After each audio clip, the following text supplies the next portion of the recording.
Hello दोस्तों, कैसे हैं? उम्मीद करता हूँ आप लोग स्वस्थ मस्त और ज़बरदस्त हों। दोस्तों, वीडियो को आप लोग 1.5 गुना या 2 गुना पे देखिएगा। रेलवे पीवाईक्यू सीरीज 2026 में आज हम लोग बायोलॉजी के लगभग 50 क्वेश्चन कंप्लीट करेंगे, जो कि स्टेटमेंट बेस्ड क्वेश्चन हैं, जो कि आने वाले समय में एग्जाम को ध्यान में रखते हुए बनाए गए हैं। पहला क्वेश्चन है, निम्नलिखित में से किस जीव में खंडन सामान्य होता है? सभी एककोषीय जीवों में, केवल कुछ बहुकोषीय जीवों में, केवल कुछ एककोषीय जीवों में, सभी बहुकोषीय जीवों में। इसका जो ऑप्शन हो जाएगा, ये ऑप्शन हो जाएगा ऑप्शन नंबर बी, केवल कुछ बहुकोषीय जीवों में। ये सामान्य खंडन केवल कुछ बहुकोषीय जीवों में ही होता है। अगला क्वेश्चन है, खंडन द्वारा अलैंगिक प्रजनन किसमें होता है? केवल सरलकाय में, संगठित बहुकोषीय जीवों में, केवल एक कोशिकीय जीवों में, केवल जटिलकाय में, संगठित बहुकोषीय जीवों में, सभी बहुकोषीय जीवों में। इसका जो ऑप्शन हो जाएगा, ये ऑप्शन नंबर ए हो जाएगा। तो अलैंगिक प्रजनन होता है खंडन द्वारा, वो केवल सरलकाय में, संगठित बहुकोषीय जीवों में ही होता है। अगला क्वेश्चन है, सभी यदि अस्थि कोशिकाओं के अधात्री में कैल्शियम और फास्फोरस यौगिक पाए जाते हैं, तो उपास्थि के अधात्री में क्या पाए जाते हैं? प्रोटीन और वसा, कैल्शियम और शर्करा, फास्फोरस और शर्करा, प्रोटीन और शर्करा। इसका जो ऑप्शन हो जाएगा, ऑप्शन नंबर हो जाएगा प्रोटीन और शर्करा, प्रोटीन और शर्करा। एनसीईआरटी में साफ शब्दों में लिखा है, उपास्थि एक अन्य प्रकार का संयोजी ऊतक है। इनकी जो ठोस अधात्री होती है वो प्रोटीन और शर्करा की बनी होती है। अगला क्वेश्चन हो जाएगा, जब जब फल अचानक झटके के साथ फटते हैं तो कुछ बीज बिखर जाते हैं और बीज मूल पौधों से दूर बिखर जाते हैं। ऐसा निम्नलिखित में से किस पौधे के फलों में होता है? सूरजमुखी और मदार में, अरंड और बालसम में, जेंथियम और यूरेना में, सहजन और मैनपील में। इसका जो ऑप्शन हो जाएगा, वो ऑप्शन नंबर हो जाएगा ऑप्शन नंबर बी, अरंड और बालसम है। अरंड को हम लोग क्या बोलते हैं? अरंडी, जिसको बोलते हैं अरंडी का तेल है। बालसम को बोलते हैं गुल मेहंदी। ये देखिए, ये जो है ये अरंडी है। इसको हम लोग गांव देहात में दूसरे सब भाषा में बोलते हैं। और ये जो है ये क्या है? बालसम, इसको हम लोग गुल मेहंदी बोलते हैं। इसका ऑप्शन नंबर क्या हो जाएगा? बी। अगला क्वेश्चन है, क्वेश्चन नंबर 5, सही कथन का चयन कीजिए। जो हमें क्या बताना है, इसमें से कौन सा कथन सही है, हमें सही कथन बताना है। अंडाशय द्वारा प्रतिमाह अनेक अंडों का उत्पादन होता है। बी, जब एक लड़की का जन्म होता है तो अंडाशयों में पहले से ही हजारों अपरिपक्व अंडे होते हैं। एक अंडवाहिनी गर्भाशय का निर्माण करती है। डिंबवाहिनी नलिका को बच्चादानी के नाम से भी जाना जाता है। तो इसका ऑप्शन हो जाएगा, ऑप्शन नंबर क्या हो जाएगा? बी। ऑप्शन नंबर बी सही होगा। जब एक लड़की का जन्म होता है तो अंडाशयों में पहले से ही हजारों अपरिपक्व अंडे होते हैं। ऑप्शन नंबर बी सही है। अगला क्वेश्चन हमारा हो जाएगा, निम्नलिखित कथनों में से कौन सा कथन सही है? हमें क्या बताना है, निम्नलिखित कथनों में से कौन सा कथन सही है? परिपक्वता के समय मनुष्यों में सामान्य शारीरिक वृद्धि की दर तीव्र होने लगती है। परिपक्वता के समय मनुष्यों में सामान्य शारीरिक वृद्धि की दर मंद होने लगती है।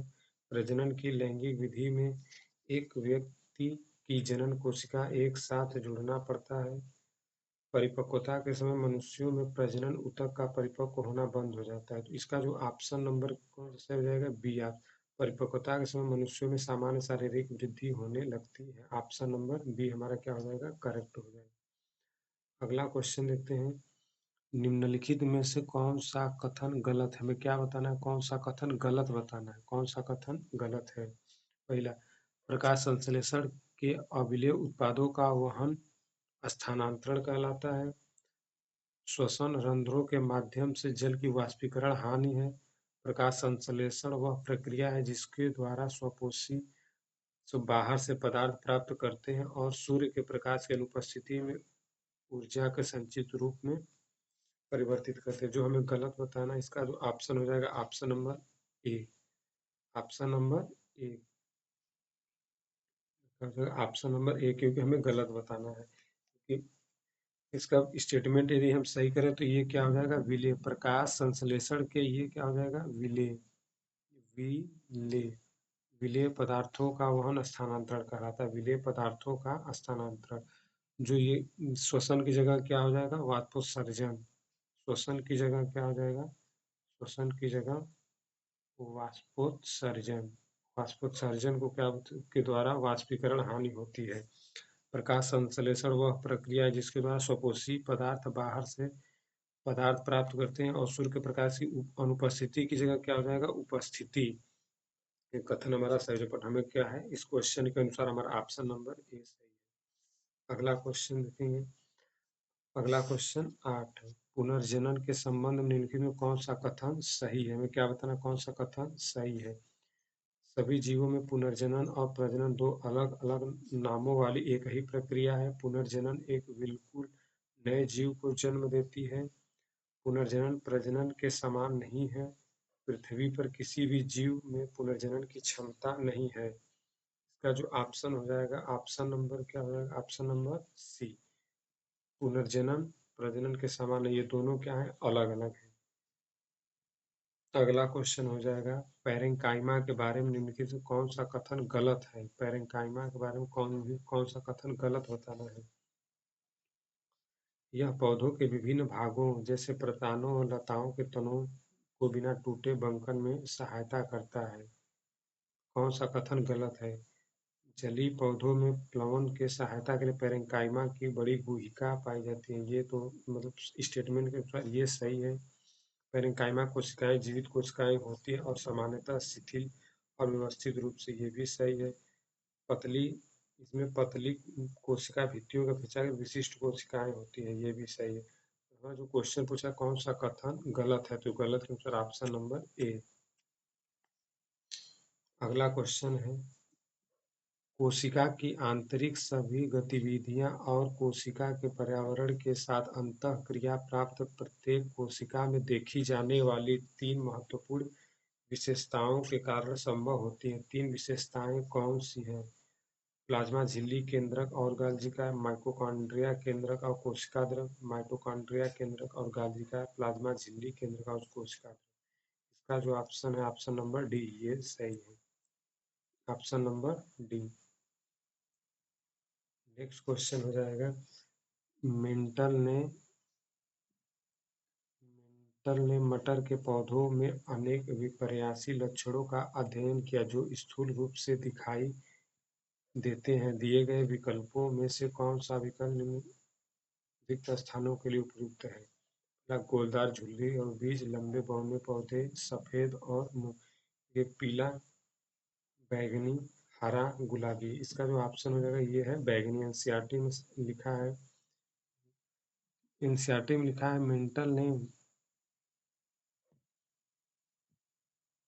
मेंडल ने मटर के पौधे में अनेक विलक्षणी विकल्पी लक्षणों का अध्ययन किया जो स्थूल रूप से दिखाई देते हैं। गोल झुर्रीदार बीज, लंबे बौने पौधे, सफेद और बैंगनी फूल। ये जो हमारा ऑप्शन हो जाएगा, ऑप्शन नंबर क्या हो जाएगा, बी सही हो जाएगा। अगला क्वेश्चन है, निम्नलिखित में से कौन सा रोग यौन संपर्क के माध्यम से फैलने वाले वायरस संक्रमण है। HIV, मस्से, सुजाक, सिफिलिस। ऑप्शन नंबर इसका जो हो जाएगा, ऑप्शन नंबर करेक्ट हो जाएगा HIV और मस्से, ऑप्शन नंबर डी। ये क्या क्वेश्चन आंसर सही है। दोस्तों यदि चैनल पर नए हैं तो वीडियो को लाइक और चैनल को जरूर सब्सक्राइब कीजिएगा, जैसे मुझे मोटिवेशन मिलेगा। वीडियो की स्पीड थोड़ी स्लो होगी तो आप लोग इसको तेज स्पीड पर भी देख सकते हैं। टोटल हम लोग 50 क्वेश्चन कंप्लीट करेंगे। देखिए इसमें लिखा है, जिनमें से जीवाणु जनित रोग जैसे गोनेरिया, सिफिलिस, वायरस संक्रमण जैसे मस्सा और HIV एड्स। क्वेश्चन नंबर 13, निम्नलिखित में से कौन सा कथन गलत है। इसमें हमें क्या बताना है, कौन सा कथन गलत है। प्लाज्मोडियम द्विखंडन द्वारा एक साथ कई संतति कोशिकाओं में विभाजित हो जाता है। इष्ट कोशिका से छोटे मुकुल उभर कर कोशिका में अलग हो जाते हैं तथा स्वतंत्र रूप से वृद्धि करते हैं। लिस्मानिया में द्विखंडन एक निर्धारित तल में होता है। अमीबा में विभाजन के दौरान दो कोशिकाओं का विभाजन किसी भी तल में होता है। इसका जो ऑप्शन करेक्ट आंसर हो जाएगा 13 का ए प्लाज्मोडियम। गलत पूछा है तो गलत क्या है? प्लाज्मोडियम में द्विखंडन द्वारा एक साथ कई संतति कोशिकाओं में विभाजित हो जाते हैं। इसमें क्या होता है? मलेरिया जैसे प्लाज्मोडियम में अन्य एक कोशिकी एक साथ अनेक संतति कोशिकाओं में विभाजित हो जाए जिसे बहुखंडन कहते हैं। गलत पूछा गया द्विखंडन। इसमें क्या हो गया? द्विखंडन। जो बहुखंडन प्लाज्मोडियम में क्या होता है? बहुखंडन होता है। ये प्लाज्मोडियम में बहुखंडन होता है, लेशमानिया में द्विखंडन होता है। ईस्ट में बहुत इष्ट कोशिका में छोटे मुकुल उभर कर कोशिका से अलग हो जाते हैं तथा स्वतंत्र रूप से वृद्धि करते हैं। अगला क्वेश्चन है ग्रास नली और मुख का अस्तर निम्नलिखित में से किससे ढका होता है? पश्चिमाभिय स्तंभाकार इपिथीलियम, स्तरीकृत सल्की इपिथीलियम, घनाकार इपिथीलियम, ग्रंथिल इपिथीलियम। का जो ऑप्शन नंबर हो जाएगा ऑप्शन नंबर बी, स्थली स्तरित सल्की epithelium. Option number B. Next question देखेंगे। परिवहन से संबंधित निम्नलिखित में से कौन सा कथन सही है? परिवहन से संबंधित निम्नलिखित में से कौन सा कथन सही है? धमनियां वे वाहिकाएं होती है जो रक्त को हृदय से विभिन्न अंगों तक ले जाती हैं। धमनियों की दीवारें पतली और लोचदार होती है। सिराओं में कपाट होते हैं जो यह सुनिश्चित करते हैं रक्त केवल एक ही दिशा में होगा। जो ऑप्शन नंबर सही है, धमनी वे वाहिकाएं होती हैं जो रक्त को हृदय से शरीर के विभिन्न अंगों तक पहुंचाती हैं। धमनियों की दीवारें पतली होती हैं, ये गलत है। सिराओं में कपाट होते हैं, ये सही है। तो हमारा जो ऑप्शन हो जाएगा कौन? ऑप्शन नंबर सी सही है। Option number C. देखिए धमनी से रुधिर वाहिकाएं जो रुधिर को हृदय से शरीर के विभिन्न अंगों तक ले जाती हैं। तो धमनी की भित्ति क्या होती है? मोटी और लचीली होती है। इसमें क्या दिया है? दीवारें पतली पतली और लोचदार होती है, तो ये गलत हो जाएगा।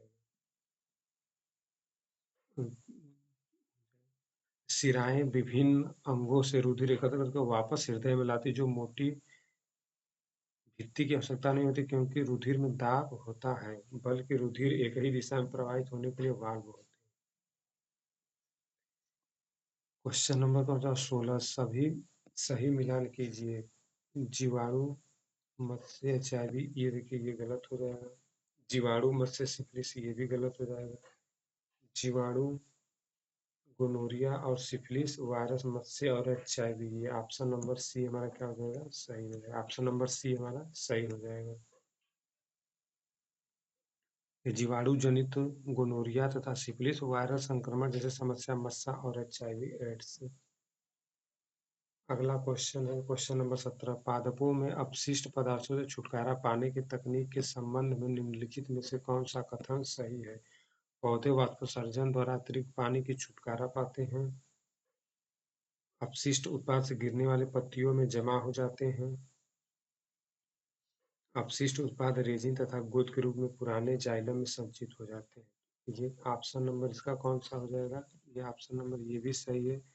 पौधे अतिरिक्त पानी से छुटकारा पाते हैं। अपशिष्ट उत्पाद गिरने पत्तियों में जमा हो जाते हैं, ये भी सही है। अपशिष्ट पुराने जाइलम में होते हैं। ऑप्शन नंबर सी हमारा क्या हो जाएगा? सही हो जाएगा। अतिरिक्त पौधे अतिरिक्त जल से वाष्पोत्सर्जन द्वारा छुटकारा पाते हैं। पौधे पुराने जाइलम अन्य अपशिष्ट उत्पाद रेजिन तथा गोंद विशेष रूप से पुराने जाइलम में संचित रहते हैं। क्वेश्चन नंबर कौन सा है? 18। सूक्ष्मदर्शी निम्नलिखित में से पेशी ऊतक के बारे में कौन सा कथन गलत है? सूक्ष्मदर्शी से देखने पर ऐच्छिक मांसपेशियों पर एक के बाद एक हल्के तथा गहरे रंग की धारियां दिखाई देती है। मांसपेशियों में विशेष संकुचन प्रोटीन होते हैं। हाथों और पैरों में ऐच्छिक मांसपेशियां होती हैं। पेशी ऊतक घनाकार ऊतकों से बने होते हैं। क्या पूछा? कौन सा कथन गलत है? तो हमारा जो ऑप्शन नंबर डी है वो क्या है? गलत है। पेशी ऊतक घनाकार कोशिकाओं से बने होते हैं, ये गलत है। तो मतलब क्वेश्चन के अनुसार हमारा ये ऑप्शन नंबर डी सही है। क्वेश्चन नंबर 19, एक पौधा स्पर्श की अनुक्रिया के परिणाम स्वरूप अपनी पत्तियां घिलाता है। उनमें न्यूक्लिक अम्ल की मात्रा को बदलकर, उनमें वसा की मात्रा को बदलकर, उनमें प्रोटीन की मात्रा को बदलकर, उनमें पानी की मात्रा को बदलकर। इसका ऑप्शन नंबर हो जाएगा पानी, उसमें पानी की मात्रा को बदलकर। क्वेश्चन आंसर इसका सही है। अगला क्वेश्चन है, पौधों में परिवहन के बारे में कौन सा कथन सही है? कौन सा कथन सही है? पौधों में ऊर्जा की कम आवश्यकता होती तथा वे अपेक्षाकृत धीमी और परिवहन प्रणालियों में उपयोग करते हैं। जाइलम प्रकाश संश्लेषण के कारण पत्तियों से पौधों के अन्य भागों तक संश्लेषित होते हैं। ये क्या है? ये गलत हो जाएगा। फ्लोएम मिट्टी से प्राप्त पानी और खनिजों को स्थानांतरित करते हैं। ये भी गलत हो जाएगा। शाखों और झाड़ियों में परिवहन प्रणालियों को जिन दूरियों पर कार्य करता है वे बहुत अधिक दूरी होती है। ये भी क्वेश्चन है। हमारा ऑप्शन नंबर ए सही हो जाएगा। अगला क्वेश्चन 21, पादप कोशिकाएं जल की मात्रा में परिवर्तन करके अपनी आकृति बदल लेती हैं। परिणाम स्वरूप फूलने या सिकुड़ने में उनका आकार बदल जाता है। संतुलन बनाए रखने के लिए, कुछ उद्दीपन के लिए, तत्काल अनुक्रिया दर में, ऊर्जा संरक्षण के लिए। पौधे होते हैं, पौधे मात्रा में सिकुड़ते हैं और फूलते हैं, कुछ उद्दीपन के लिए, तत्काल अनुक्रिया। ऑप्शन नंबर बी सही है। ऑप्शन नंबर बी सही है। अगला क्वेश्चन है, सभी कोशिकाओं का निर्माण पूर्ववर्ती कोशिकाओं से होता है, यह किसने कहा था? Rudolf Virchow, Purkinje, Robert Brown, Robert Hooke. Rudolf Virchow ने ये कहा था। ऑप्शन नंबर ए सही है। क्वेश्चन नंबर अगला क्वेश्चन, प्राकेंद्री प्राकेंद्री कोशिकाएं प्राकेंद्री कोश प्राकेंद्री कोशिकाएं की विशेषताओं में से संबंधित कथन का चयन कीजिए। झिल्ली द्वारा आबद्ध कोशिकाओं को उपस्थित होते हैं। इनमें एक से अधिक गुणसूत्र होते हैं। उनमें इसमें एक ही गुणसूत्र होते हैं। केंद्रक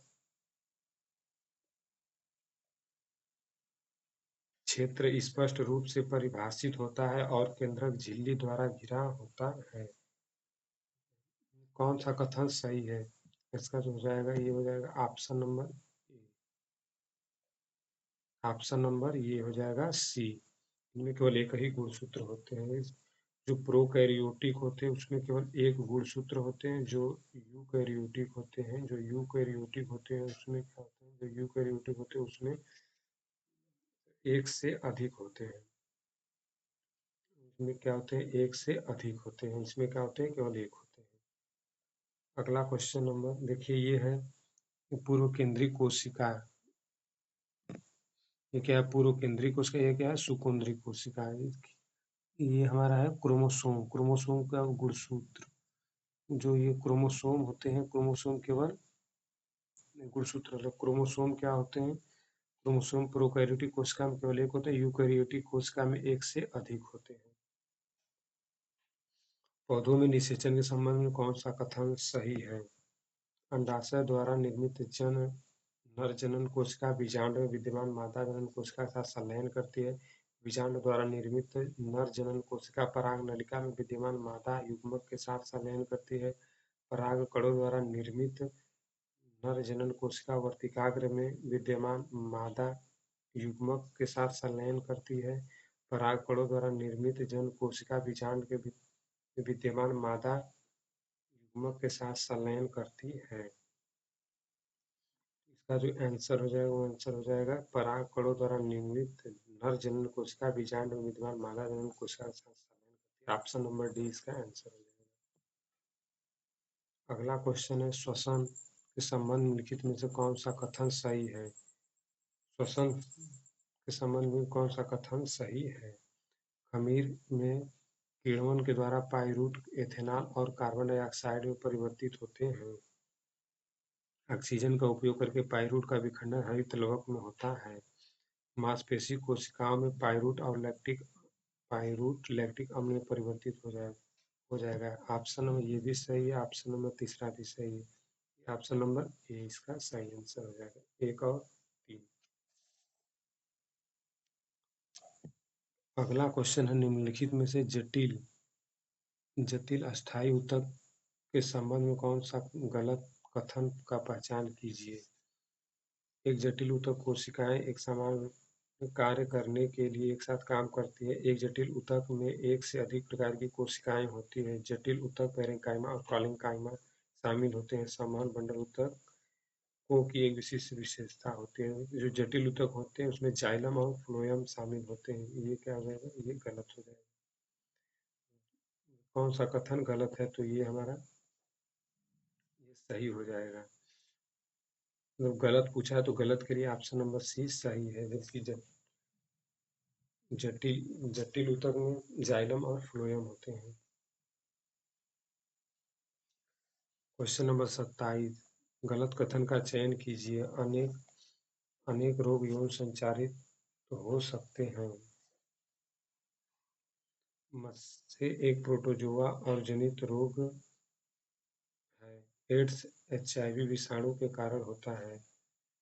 सुजान एक जीवाणु जनित रोग है। ऑप्शन नंबर बी, गलत कथन का चयन कीजिए, option number B. Question number 28, पारिस्थितिकी तंत्र से संबंधित निम्नलिखित में से कौन सा कथन सही है।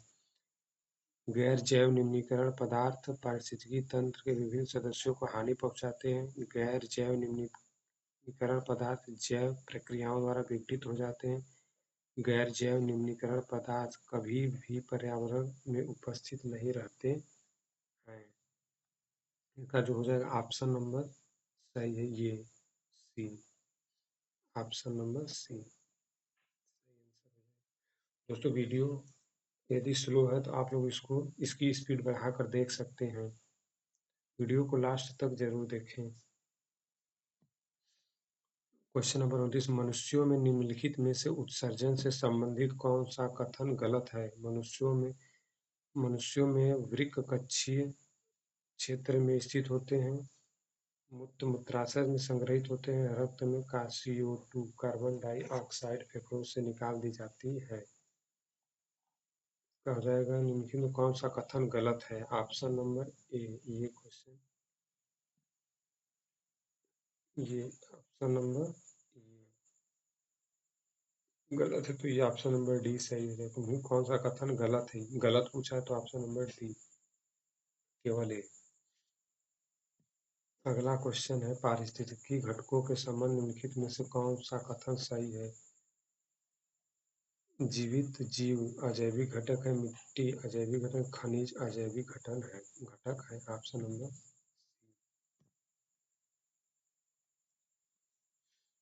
अगला क्वेश्चन है श्वसन से श्वसन से संबंधित निम्नलिखित में से कौन सा कथन सही है। वायु कूपिका में गैसों का आदान प्रदान होता है। वायु कूपिका की दीवारों में रक्त वाहिका का एक व्यापक संजाल होता है। मनुष्यों में श्वसन वर्णक पिगमेंट हीमोग्लोबिन में होता है। इनमें कौन सा कथन सही है। ऑप्शन नंबर ए, बी, सी तीनों सही। ऑप्शन नंबर ए दूसरा तीसरा तीनों सही है। Option number C. अगला क्वेश्चन नंबर 31, पीयूष ग्रंथि द्वारा स्रावित वृद्धि हार्मोन का क्या कार्य है। यह रक्त शर्करा स्तर को नियंत्रित करता है। यह मानसिक चक्र को नियंत्रित करता है। यह सभी अंगों में वृद्धि उत्तेजित करता है। यह शरीर की वृद्धि के लिए बफर को नियंत्रित करता है। ऑप्शन नंबर सी, यह सभी अंगों में वृद्धि को उत्सर्जित करता है। पीयूष ग्रंथि, यह क्या है, पीयूष ग्रंथि वृद्धि हार्मोन, यह सभी अंगों में वृद्धि प्रेरित करता है। अगला क्वेश्चन नंबर 33, पारिस्थितिकी तंत्र निम्नलिखित में से कौन सा कथन सही है। ओजोन ऑक्सीजन के 3 परमाणुओं द्वारा निर्मित एक अणु है। ऑक्सीजन कार्बन डाइऑक्साइड के सभी का ऑक्सीजन जीवन के सभी वायवीय स्वरूपों के लिए आवश्यक है। ओजोन विषहीन है। तो हो जाएगा ऑप्शन ए और ऑप्शन दो सही है। क्वेश्चन नंबर डी केवल 1 और 2। निम्नलिखित स्तंभों 1 और 2 का मिलान कीजिए। अपरा, डिम्ब वाहिनी, गर्भाशय। अपरा जो होता है पोषण के लिए होता है। डिम्ब डिम्ब वाहिनी निषेचन के लिए, गर्भाशय अंतरोपण के लिए। तो ऑप्शन नंबर सी, अपरा इस डिम्ब वाहिनी निषेचन गर्भाशय अंतरोपण, ऑप्शन नंबर सी सही हो जाएगा। ए का 1 से, बी का 2 से, सी का 3 से। अगला क्वेश्चन है, कोशिकाओं में केंद्रक झिल्ली अन्य कोशिकाओं के बारे में निम्नलिखित में से कौन सा विकल्प सही है? प्रोकैरियोटिक कोशिकाओं में केंद्रक झिल्ली उपस्थित होते हैं। कौन सा कथन सही है? प्रोकैरियोटिक कोशिकाओं में केंद्रक झिल्ली अनुपस्थित होते हैं। सुकेंद्रिक कोशिकाओं में केंद्रक झिल्ली अनुपस्थित होते हैं। प्रोकैरियोटिक कोशिकाओं में अधिकांश कोशिका अंग उपस्थित होते हैं। ऑप्शन नंबर जो कौन सा सही है? ऑप्शन नंबर हो जाएगा प्रोकैरियोटिक कोशिका की झिल्ली अनुपस्थित होती है।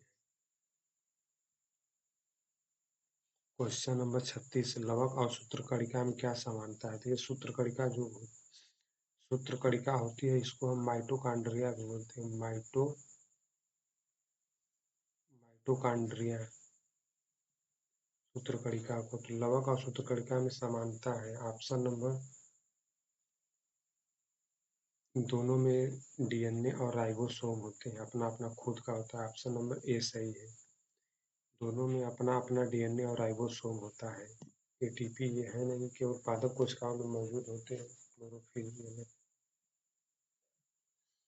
अगला क्वेश्चन, निम्नलिखित कथनों में से पुनर्जनन के संबंध में गलत कथन का पहचान कीजिए। पुनर्जनन के लिए विशिष्ट कोशिकाएं जिम्मेदार होती हैं। ये विशिष्टीकृत कोशिकाएं तेजी से गुणन करती हैं और बड़ी संख्या में नई कोशिकाएं उत्पन्न करती हैं। अमीबा पुनर्जनन प्रदर्शित करता है।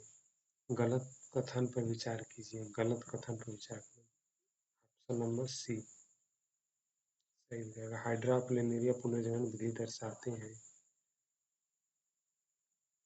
अगला क्वेश्चन हो जाएगा क्वेश्चन नंबर 38, पादप हार्मोन्स के बारे में निम्नलिखित में से कौन सा कथन गलत है? कौन सा कथन गलत है? साइटोकाइनेस को छोड़कर सभी पादप हार्मोन कोशिका विभाजन को बढ़ावा देते हैं। ये क्वेश्चन गलत है। मतलब प्रश्न के अनुसार ये सही हमारा आंसर है। अगला क्वेश्चन है, जब पानी द्वार कोशिकाओं में प्रवेश करता है तो द्वार कोशिकाएं डैश डैश डैश और रंध्र, क्या द्वार कोशिकाओं में जब जल अंदर जाता है तो वो फूल जाती है और रंध्र का छिद्र खुल जाता है, उभर जाती है और फूल जाता है। ऑप्शन नंबर सी इसका क्या है? ऑप्शन नंबर सी इसका सही आंसर है। Option number C. दोस्तों वीडियो थोड़ा ज़्यादा ही लंबा है क्योंकि 50 क्वेश्चन है, अभी 11 क्वेश्चन बचे हैं। लास्ट तक जरूर बने रहें। अगला क्वेश्चन है, निम्नलिखित का मिलान कीजिए। अंडाशय,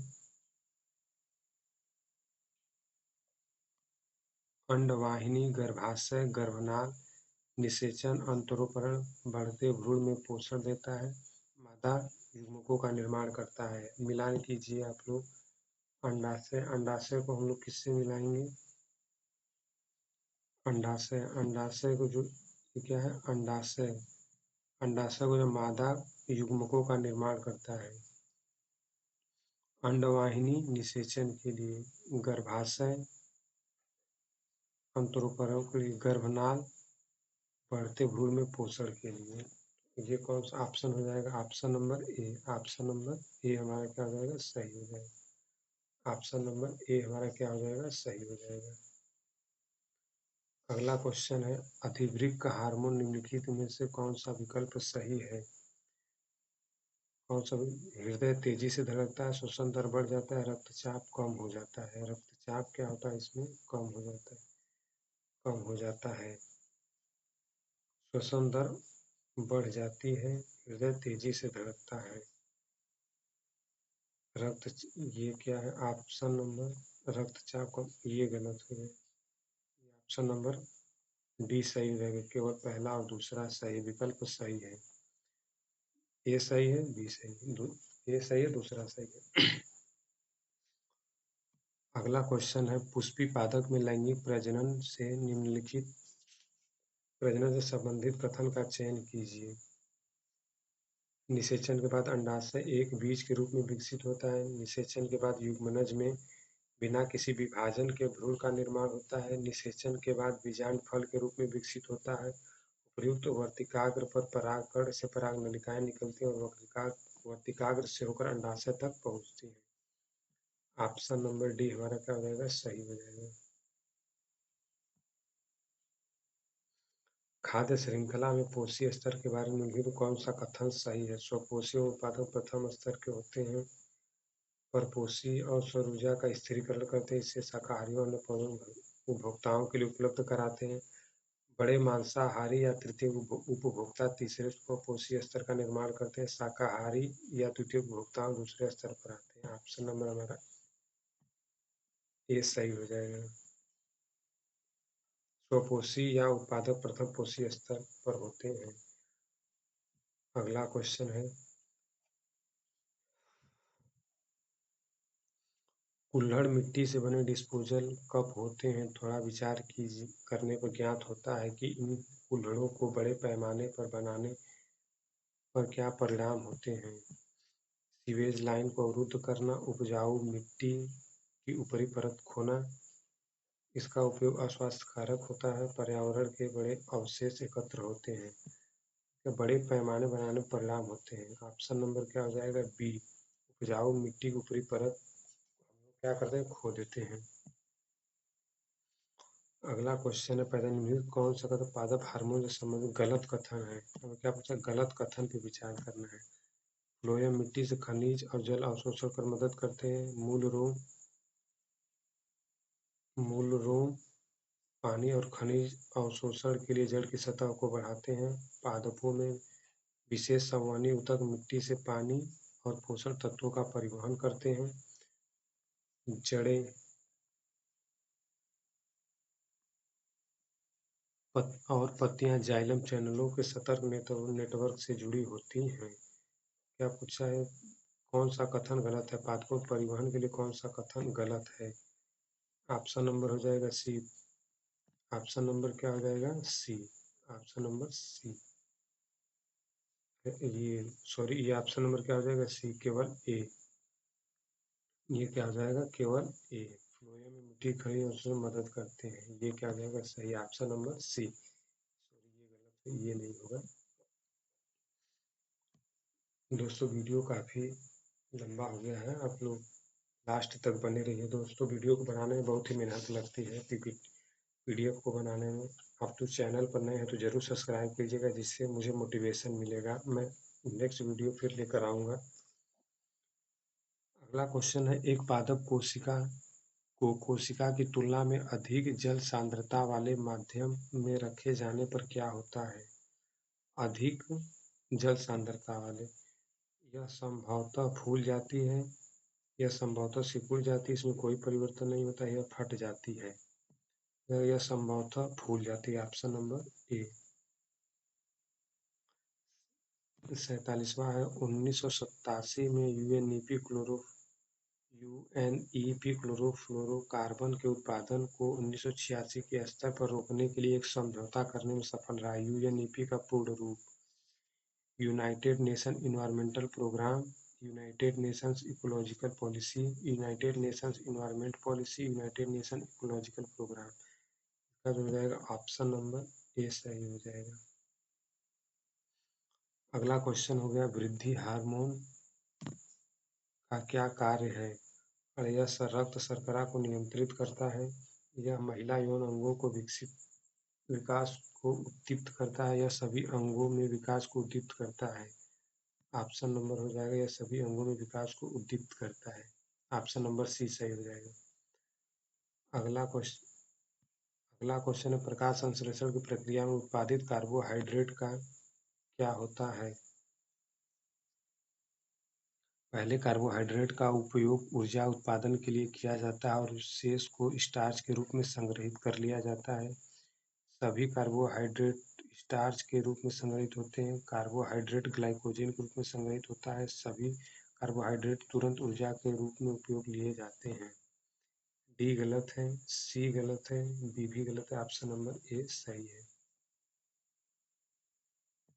अगला क्वेश्चन है, नीचे दिए गए निम्नलिखित कथनों के संबंध में कौन सा चयन सही विकल्प चयन कीजिए। पादप के वायवीय भागों द्वारा वाष्प के रूप में जल की हानि को वाष्पोत्सर्जन के रूप में जाना जाता है। ये भी सही है, सही है। अगला है, दिन के दौरान जब रंध्र खुले होते हैं तो वाष्पोत्सर्जन कर्षण जाइलम में जल की गति के लिए मुख्य प्रेरक बल बन होता है। दिन के समय रंध्र वाष्पोत्सर्जन कर्षण, ये भी सही है। ऑप्शन नंबर ए और बी दोनों सही है।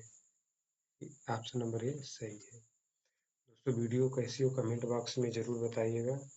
यदि कुछ संशोधन करना होगा तो हम अगली वीडियो में आपके कमेंट के अनुसार वीडियो को संशोधित करके तथा एक्स्ट्रा चीज़ जोड़ कर लाएंगे। यह हमारा सीरीज आने वाले एग्जाम के लिए बहुत ही महत्वपूर्ण है।